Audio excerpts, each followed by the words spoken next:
Olá, meus amigos, como vão vocês? Tudo bem? Hoje trago para vocês a Hora do Terror.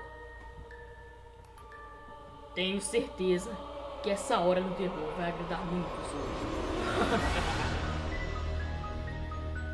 Há pouco tempo, recebi meu e-mail, algo que pode ser a suposta verdade por trás de Flappy Bird.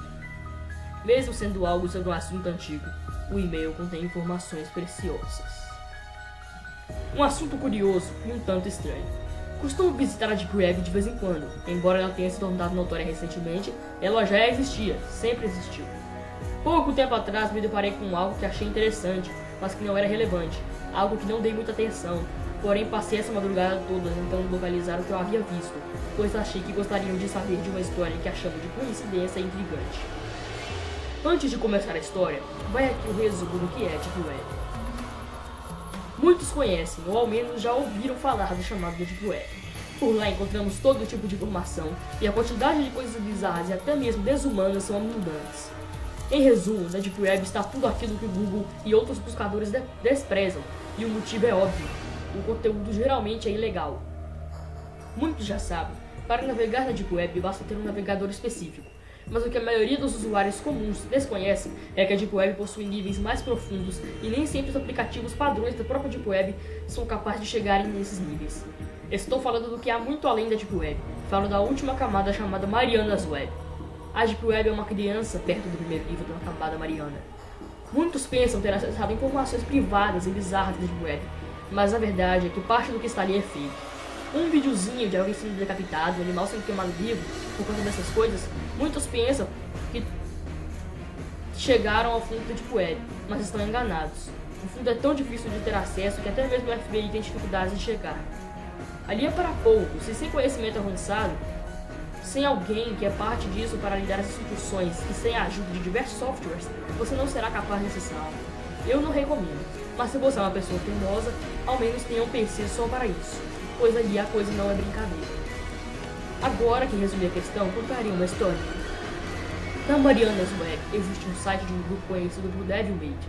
Trata-se de uma seita satânica bem diferente de todas as outras que já conhecemos antes. Para começar, o local é um fórum e aceita qualquer um como membro. Porém, os membros devem evoluir e serem gravados em vídeo como uma maneira de comprovar o ato. Os usuários membros possuem um nível que vai desde o 1 ao 66. Usuários nível 1 não praticam rituais, basicamente são os considerados leitores. Depois de um tempo, a pessoa decide se quer ou não fazer parte da seita e do nível 2 em diante a coisa pega. Beber sangue de galinha preta, comer um coração cru de porco, beber sangue de virgem menstruada, esses são apenas algumas das obrigações dos membros que se aprofundam nessa seita e acreditem ou não. Existem outros rituais ainda mais marcados e de nível extremamente cruel por lá. Mas a questão é, por que alguém faria isso? Ou melhor, em troca de quê? A resposta é dinheiro e fama. A proposta da seita Devilmate é a de formar um exército de pessoas bem-sucedidas financeiramente. Aliás, essa é a meta deles. Há muito do bizarro e estranho por lá. Parece que todos os membros estão satisfeitos com os resultados. Funciona assim. Para cada nível, o membro pratica um ritual. Depois disso, os anciões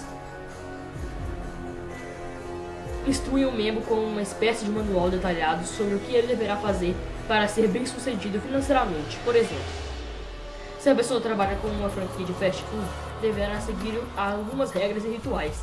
Assim, ela terá prosperidade financeira em seu negócio.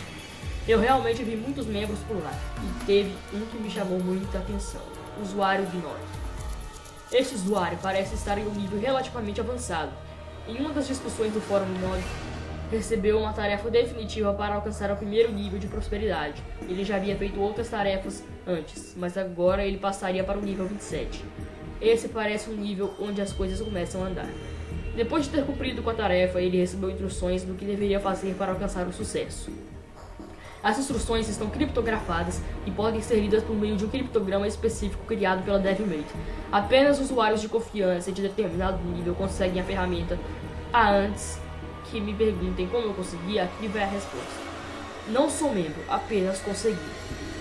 Na instrução criptografada contém um código fonte de um software que Gnome deveria resolver. O código não é completo, apenas algo oculto dentro disso. Tal software faria render muito dinheiro para ele. E a data da discussão é do final de 2012, e se trata de um jogo que deveria rodar nas plataformas iOS e Android. Após a publicação suposta desse jogo, Gnod deveria realizar mais um ritual, e a partir daí seu sucesso seria absoluto. Em outras palavras, Gnod estaria bem sucedido financeiramente. Agora veremos a razão por tal assunto chamar um pouco minha atenção. Veja essa imagem. Você notou algo familiar nisso? O desenho de um pequeno pássaro na imagem idêntico ao de um jogo chamado Flappy Bird. O jogo fez muito sucesso e seu desenvolvedor ganhou, e ainda ganha, muito dinheiro com ele. Mas, por incrível que possa parecer, sem motivos, causa ou razões divulgadas, o desenvolvedor resolveu publicar em seu perfil no Twitter que irá retirar o jogo do ar. Ele não diz a causa, apenas diz: "Eu não aguento mais". Veja. Agora vamos analisar algumas coincidências. Na página do grupo Devilmate, temos uma imagem de um jogo que conhecemos, e isso meses antes do lançamento do jogo. Além disso, temos o nome do Gnod, que se escrito ao contrário fica Dong. O jogo Flappy Bird foi desenvolvido por Dong Nguyen, e agora fica a pergunta: Gnod e Dong são pessoas diferentes? Por que a Flappy Bird, que rende milhares de dólares por dia, foi descontinuado com uma única frase: "Não aguento mais"? Essa história toda é uma simples coincidência, ou algo oculto nisso. Pense o que quiser, estamos apenas supondo algo, mas se tiver alguma ligação, então o que vem depois disso, dê sua opinião. Então foi isso, meus amigos. Até a próxima. Fiquem com o Capiroto.